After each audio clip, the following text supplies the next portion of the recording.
Welcome. I'm SP Raj, Chair of the Marketing Department at the Whitman School of Management at Syracuse University, and also direct the Snyder Innovation Management Center. We are pleased to be partners with the Robin Report in bringing the insights and perspectives of leading retail executives who are radical thinkers and innovators. This session explores how radical thinking and agility are reshaping the retail industry. Robin Lewis, CEO of the Robin Report, and Jane Elfers, CEO of the Children's Place, will explore how original thinking is transforming retail and driving high performance. Robin and Jane, take it away. Thanks, Raj, for your kind words and your kind introduction. And hi, everybody. On behalf of the Robin Report and Syracuse University, we welcome you to my discussion with Jane Elfers, who is the Chief Executive Officer of Children's Place, where she began in January of 2010.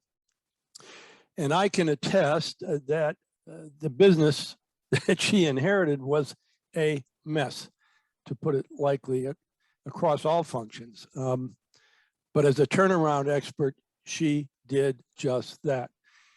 She developed a multi-pronged digital transformation strategy that was rooted in a relentless focus on transforming the business. She even fought off an activist, which I wrote about a lot at the time, which was really a bloody battle that she won, hands down. Jane has delivered several years of industry-leading shareholder returns through attracting best-in-class talent across the company. In doing so, Jane has turned Children's Place into a best-in-class digital-first retailer, superior product, digital wholesale, and fleet optimization. Jane's a 38-year retail veteran and is indeed a turnaround expert. She previously served as president and CEO of Lord & Taylor, and she began her retail career at Macy's and is a graduate of Bucknell University, where she earned her Bachelor of Science in Business Administration and currently serves on their board of trustees. Jane, you know, you're one of the industry leaders who did not let a crisis go to waste. You delivered phenomenal performance into, during, and coming out of the pandemic. And I personally am very lucky to have you here, and I really appreciate it. I've often said to you that I seldom see you on a conference stage or in forums like this, and your reply was something like, Rob and I get paid to deliver optimum performance for our stakeholders, so my choosing work over a conference is a no-brainer. So I'm honored, Jane, to take you away for an hour, and I'm very excited about jumping right in to our conversation. Well, thank you, Robin. I'm really happy to be here today, and I really appreciate you inviting me. And you know I love talking about our transformation, so. Yeah, so this should be fun. Conversation. But first of all, Jane, I do want to emphasize the mess that you really inherited in 2010 by reading the first few paragraphs from my article, which ran in the Robin Report, September 27th of 2017, and it was titled "The Children's Place, a Case Study for Winning." And by the way, I suggest that all of our viewers go to our site to read that whole article. It's very enlightening, and you may learn a few things. The Children's Place rose from the near dead in 2010. Now I'm reading from the first few paragraphs. Right. Reading from that article I did. So yeah, the Children's Place rose from the near dead in 2010, made it through a tepid economic recovery, exacerbated by the chaotic technology digital revolution, and I felt like Dracula hit by sunshine. Whammo. Almost all parts of the business were a mess upon Elfers' arrival. During the 4 years leading up to Elfer's becoming the CEO, there were scandals and irregularities attached to questionable management practices, which was followed by a class action lawsuit. There were negative comp store sales during the 2009 to 2011 period, and a gross profit decline of 210 basis points, no growth in operating profit, and free cash flow decreased by 54% between 2008 and 2011. Unbelievable. Indeed, as Elfer stated, the company was rudderless. It would be an understatement to say she had to hit the ground running. And her vision going in was to become the #1 pure play children's specialty apparel retailer in the US. And you can check that goal off as delivered. Indeed, the Children's Place is #1 with revenues of around $2 billion. So now the viewers need to go to the Robin Report to read how you did it, Jane. But I'll give them a little preview. You established 4 key strategic pillars for long-term success. 1 was product, 2, business transformation through technology, 3, alternate channels of distribution, and 4, fleet optimization. You had a vision, Jane, and you had a strategic plan. So in the article, I said, okay, great. I said, you declared what you wanted to accomplish and how you were going to do it. So what became the most important element in getting it done? Without hesitation, Jane replied, talent, the right people. The team is the overlay for these strategic pillars. Without the talent, you cannot be successful. Operational excellence is the foundation. So the lesson here, getting the right people with the right skills and motivation is the biggest challenge in a turnaround, making it the #1 job for a CEO. So there you go, people, people, people.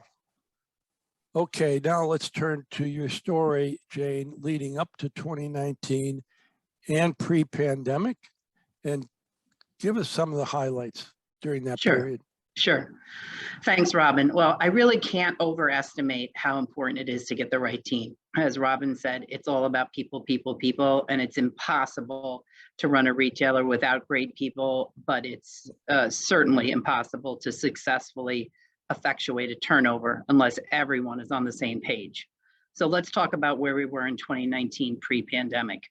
We had made a decision back in 2017 to accelerate our digital transformation, as it was one of the key 4 pillars that Robin mentioned.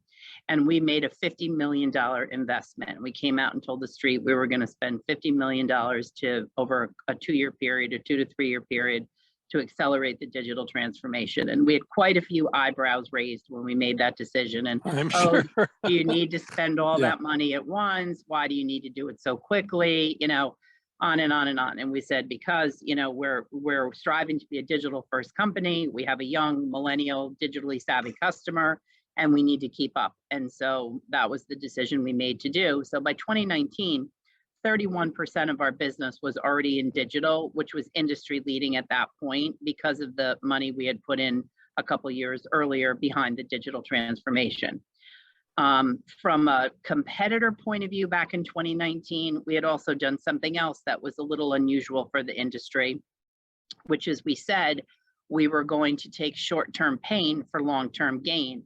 And by that, we meant that we had several struggling retailers who were in our space. And because they were struggling with issues like poor product, too much debt, a parent company that was struggling with other areas within their companies, there was a host of reasons, but they were causing problems in the children's industry because kids is already a lower cost, lower ticket item, because parents don't want to spend a lot of money on their kids, obviously. So it's very competitive from a price point perspective, and it's competitive from an AUR perspective. And so they were driving the prices down within the industry. So we knew that they were struggling. One of them had already, emerged from bankruptcy, but we could tell they were headed for a second one. So we decided that we were very intentional about becoming much, much more promotional to help drive those people out of the space. And again, a couple raised eyebrows, couple question marks. Oh, do you really think you're going to be able to do that? And, we did believe that we were going to do it. And fortunately, we were successful, and we were able to drive out 2 or 3 significant mall-based competitors, which made up about 2,000 mall-based stores, where we competed directly with 65% of those stores. And so that was very, very helpful in what we'll talk about in a little while, about how we were able to then take our pricing back up and get our margins back to where they should be, based on the fact we were able to take that period of time and be really competitive and help clean out the space. So that was also a very, very big initiative back in 2019. Staying on the e-commerce and digital perspective, we had built this digital business up to a pretty big degree, and we would get ourselves in quote unquote trouble twice a year, once during the heavy back to school period and once during the Christmas time, because our one DC wasn't able to handle all the orders we were getting in the time to, an appropriate shipping time. And so we had to default to ship from store. And so to make sure everyone knows what ship from store is, it's when the stores ship out the orders that come through e-com. Yep. And we're a little bit, as you know, a little bit of a different bird when it comes to most retailers. We have a really, really high UPT, which means our mom orders, 7, 8, or 9 pieces per order, versus most retailers that get 1 or 2 if they're lucky on an order. And so because we have such a high UPT, we had a very low hit rate in stores about getting a full order. So we had to do a lot of split shipments. So if you spend $5 shipping it out of your DC, that's 1 order for 8 pieces. If you had to split it out between 3 stores to get those 8 pieces, it was $15. So you could see how those costs would just mushroom or balloon during those heavy times of year, which costs us tens and tens of millions of dollars to do ship from store. So that was also, an issue we had going into the pandemic. From a store closure point of view, which was one of the 4 pillars you mentioned, which was fleet optimization, we were closing back then an average about 50 stores a year. On alternate channels of distribution, which is the other pillar, that really means wholesale. That's how we consider that. Right. And we had, a nice but a small Amazon wholesale business pre-pandemic. But we are strong believers in Amazon and have been strong believers in that partnership for a long time. And so we were really working hard on that before the pandemic. We had just bought Gymboree in 2019 out of bankruptcy. Right. So they went bankrupt. They closed all 900 of their stores, and then we bought their IP. And so it was upon us, our design team was just setting out to retool the brand, if you will, as the previous management had really kind of taken it in the wrong direction and really had upset the core customer. And so our design team had to really bring Gymboree back to its former glory, which was no small feat. Yeah, I remember that. Yeah. And then from a marketing point of view, we really weren't very sophisticated in our marketing area. We were underfunded and didn't have a lot of the right tools and processes in place to kind of keep up with the digital transformation. So we had a lot of work to do on marketing. And then from a financial perspective, where we ended 2019, we did about $1.8 to $1.9 billion of revenue back in 2019. And in 2019, our operating income was $111 million, or 6%. And we had EPS of $5.36. So that's pretty much where we were as a company pre-pandemic. Yeah, it's amazing that, even with your 50 store closings, you didn't lose that much in revenue. No, so, and that was prior to the pandemic. We were closing 50, but certainly, that all changed with the pandemic. Yeah, and like all of this, Jane, when COVID hit planet Earth, it was really a horror show. And in the case of non-essential retailers, like the children's place, it had to be worse. So tell us about your immediate reaction, and then, what did you go on to do? What were some of the major initiatives, and did it throw your transformation plan off track? Once we got over the initial shock of the pandemic and really started to understand that, all of our stores were shut down overnight and all of the cash flow associated with them was shut down overnight, and that we were, Unbelievable. and that we were deemed a non-essential retailer. Once we got over that shock, and also, as everyone might remember, we didn't know when it was going to end, when we'd be able to reopen again, and what was going to happen. So we quickly had to spring into action. And, I'll run through, what I think were the biggest things we did during the pandemic. We did so much as a company. We came together as a company and really said, this is an opportunity. We first and foremost have to protect our associates and our customers. We have to make sure we're being safe within the pandemic. We have to put in a lot of new protocols because of it. But we also saw early on in the pandemic that there was a massive opportunity for us to accelerate the transformation strategy we had in place. And we saw that because of the amount of digital business we were able to do during the pandemic. We were almost able to make up through our e-commerce site for our store volume while it was closed. And really, the only thing that got us through the first 4 or 5 months of the pandemic was the fact that we had accelerated that digital transformation back in 2017 and 2018 and spent that $50 million. Because if we hadn't spent that $50 million, we would not have had the ability to do ship from store. Yeah. And if we couldn't ship from store, we couldn't keep our business afloat because we had run out of goods on our e-commerce site and they were all sitting trapped in the stores. And so that paid us back in, many, many times over, that initial transformation, digital transformation we talked about in 2017, by allowing us to have that ability to ship from store for the 4 months, really April through July during the pandemic. And so we accelerated our digital percentage from the 31% we were pre-pandemic to when we came out of 2021, entering into 2022, we were 50% digital penetration. Wow. Yeah. Yeah. I mean, we were industry leading before at 31%. So now we're at 50%, which no one in soft lines apparel or specialty is even close. So if we hadn't had the pandemic, at the CAGR we were building our digital business, it would have taken us at least 5 more years to get to the 50% digital penetration. At the same time, going into 2019, as you know, brick and mortar had been doing, a slow death march as far as traffic was concerned, and particularly into traditional malls. And so, as I said, we had been closing 50 stores a year.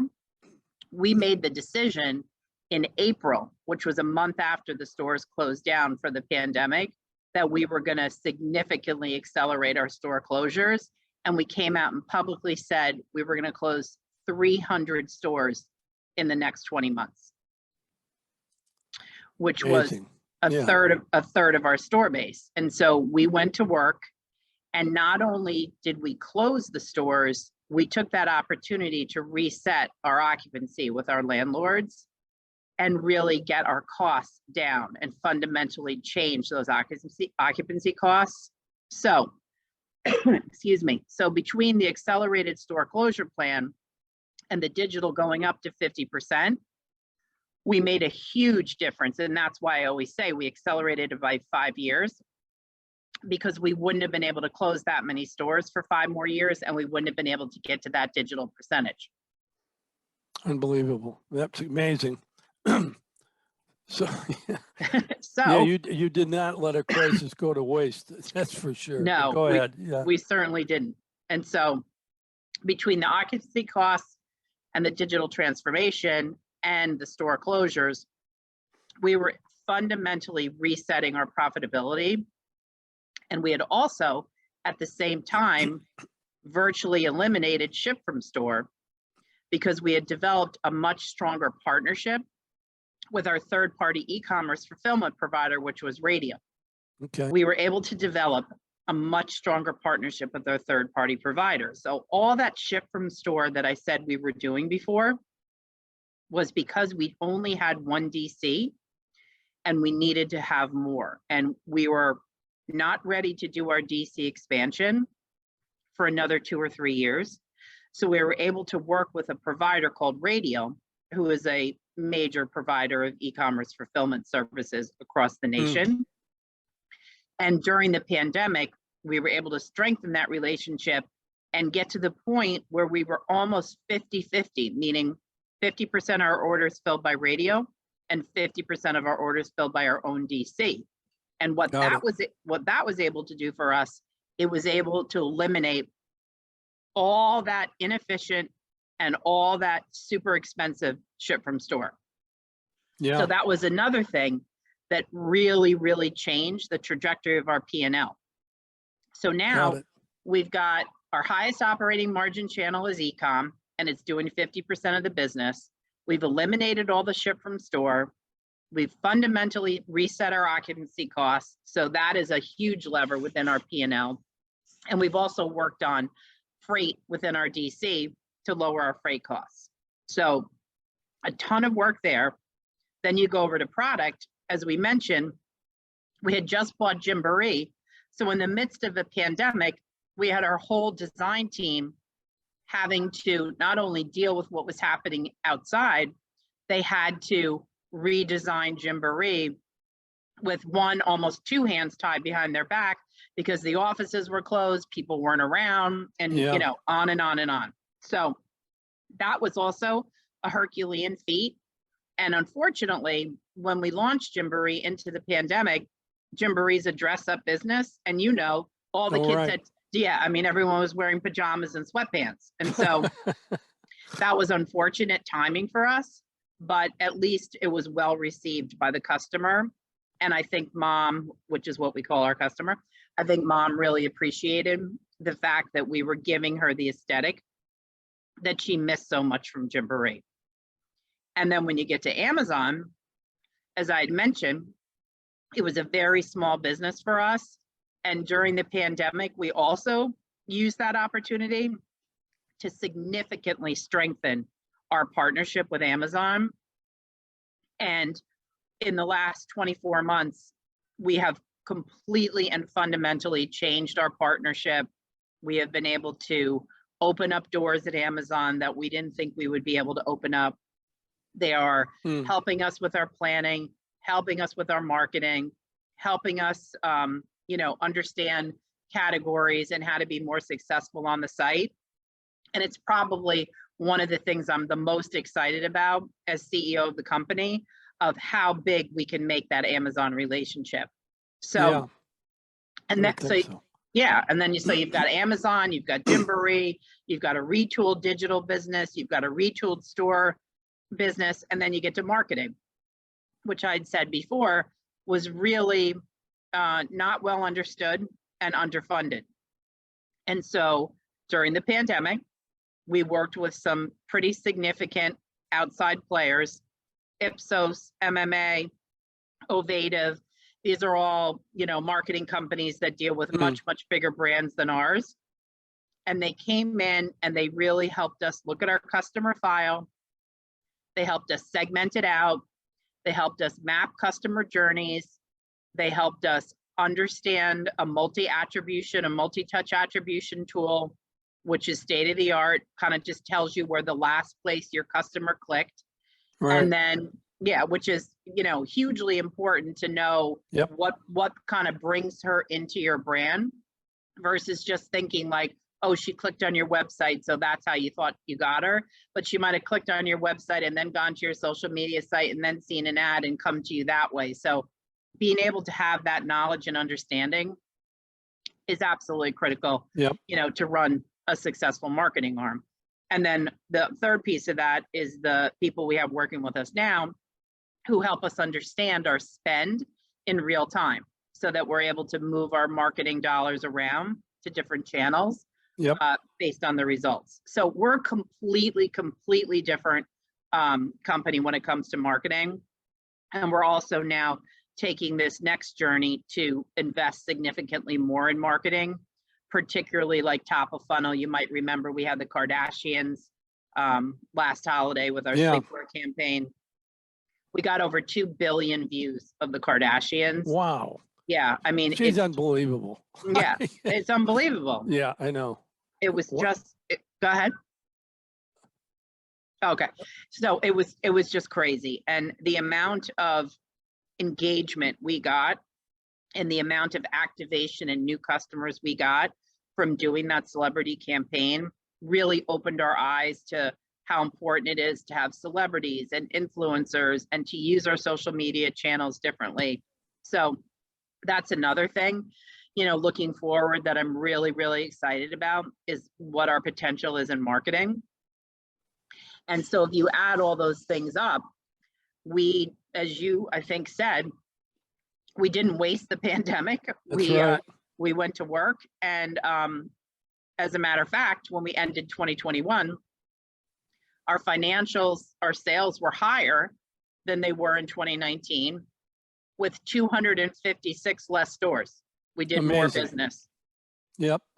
Our business was 51% digital versus 31, which we talked about.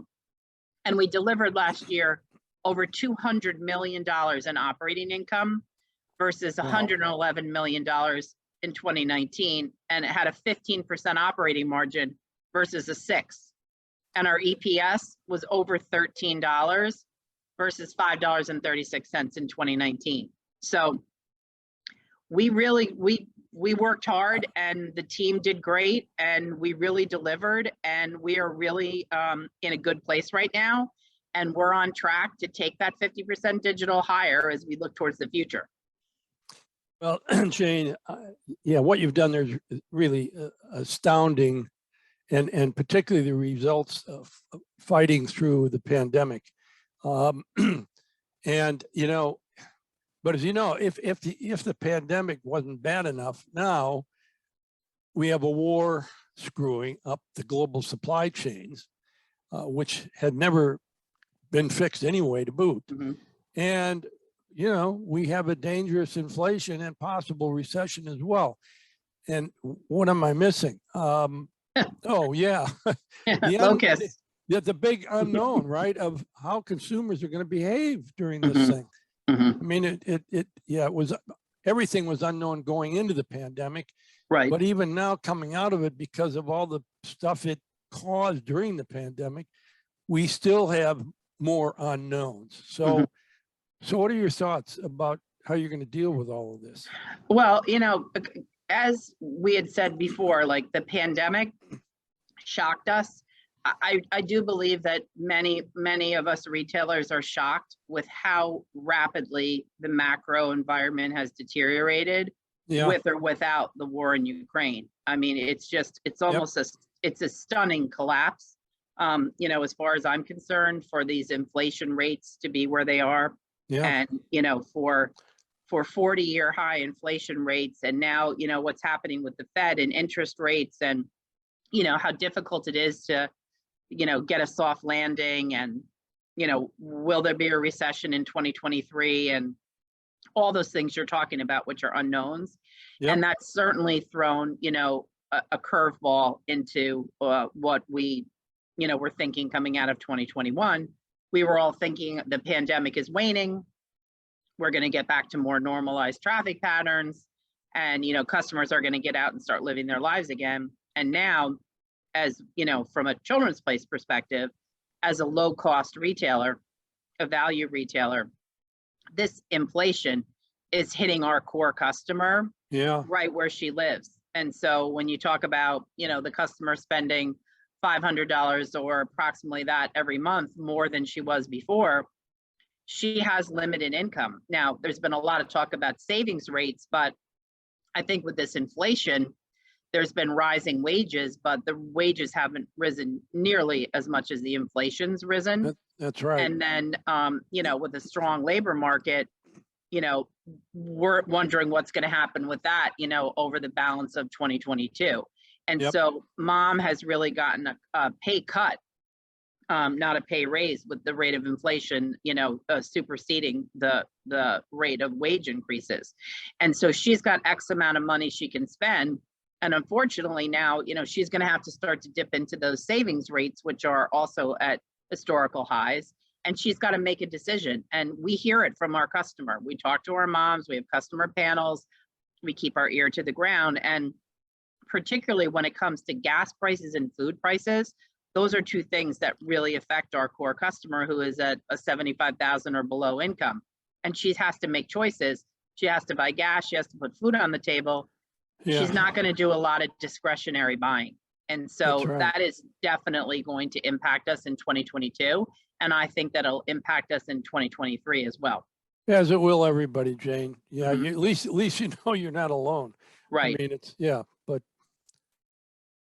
so anyway, yeah, and particularly apparel, I think is probably going to be tougher Yes, I than think you're most right. product categories. And I think, to your point about apparel, a lot of people are really anxious to get back to kind of service and get back to Yes. trips and get back to getting out and going to dinner and to restaurants, which is what we were seeing Yep. in the early part of the year.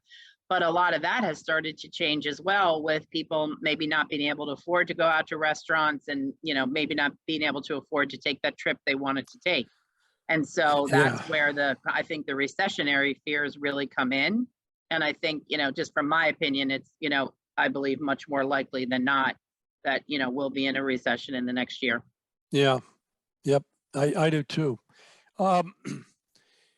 Anyway, back to what you've done there, which is phenomenal. I also know that you've committed to a robust ESG program, as they Yeah. call it, Mhm, which, as we all know, is really a big deal today, and mhm.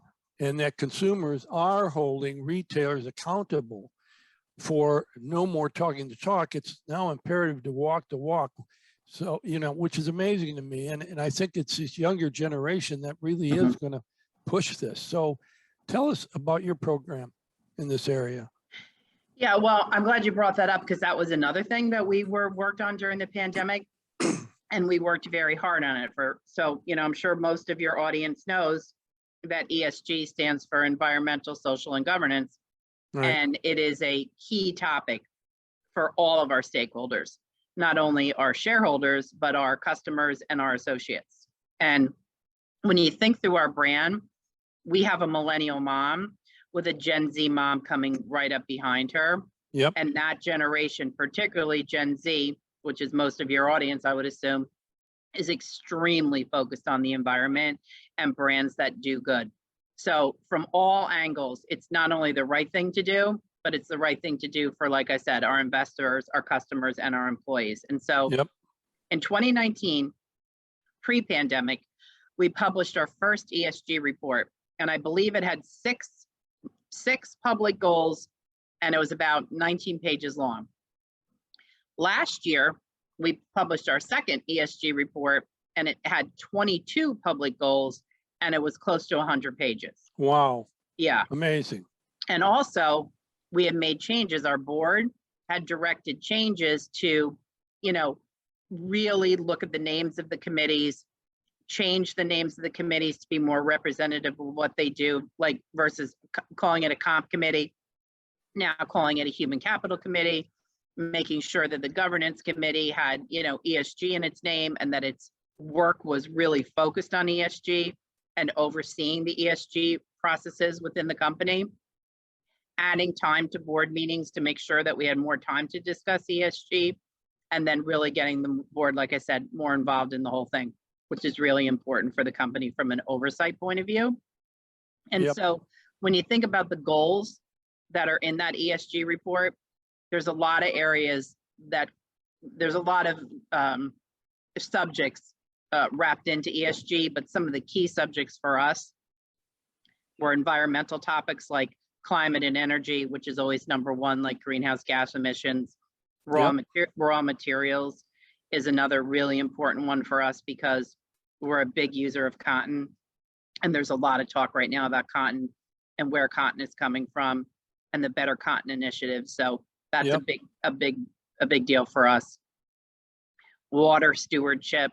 When we make garments, there's a lot of water used and a lot of water wasted. And so Yep. we have been working on that for quite some time. Chemical management is another one. A lot of the products that were used, and that's all being, kind of filtered out now. But in years past, there were significant chemicals used in making the garments. And so we're very aware of what those chemicals are and how they impact the environment. And we're phasing out of them very quickly.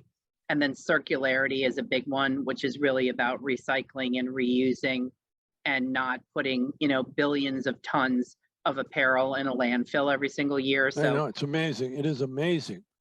It is. I think it's something like 500 million tons or something like that goes It's into, amazing. yeah. Yeah, and I mean, there's so much we can do by using recycled materials to make our clothes and recycled labels and hang tags. Like, we've learned so much in the last 2 years, and we have a really good executive who runs our ESG program, who teaches us all every day, but we have a ton more to do. And then the other pieces of ESG is really like worker well-being. So we have a pretty vast supply chain with factories all over the world. And we spend a lot of time making sure that our workers are treated well by the factory owners, and spend a lot of time in those factories and following up with that. And then ESG includes not only what's happening certainly overseas and in our global supply chain, but it also impacts our company and our corporate office. So, just as an example, one of our goals last year was to double the representation of African Americans in our corporate office by 2025. And so that's important for us, and it makes good sense for our business as well. We're really working hard to try to have a corporate office that looks more like our customer. We have a lot of diversity in our customer base. So it's really important for us to have those voices in our corporate headquarters as well. And I think we're one of the only companies who not only made a public goal like that, but has it tied back to, into the goals and, into the financial metrics for the executives in the company. It's not like a soft goal, if you will. It's a really meaningful goal, and I'm proud of our organization that we took that step to do it. And so on top of everything else we're doing, we're focused on making, the world a better place for the kids that, we have today as our customers, and then importantly for the kids we have tomorrow.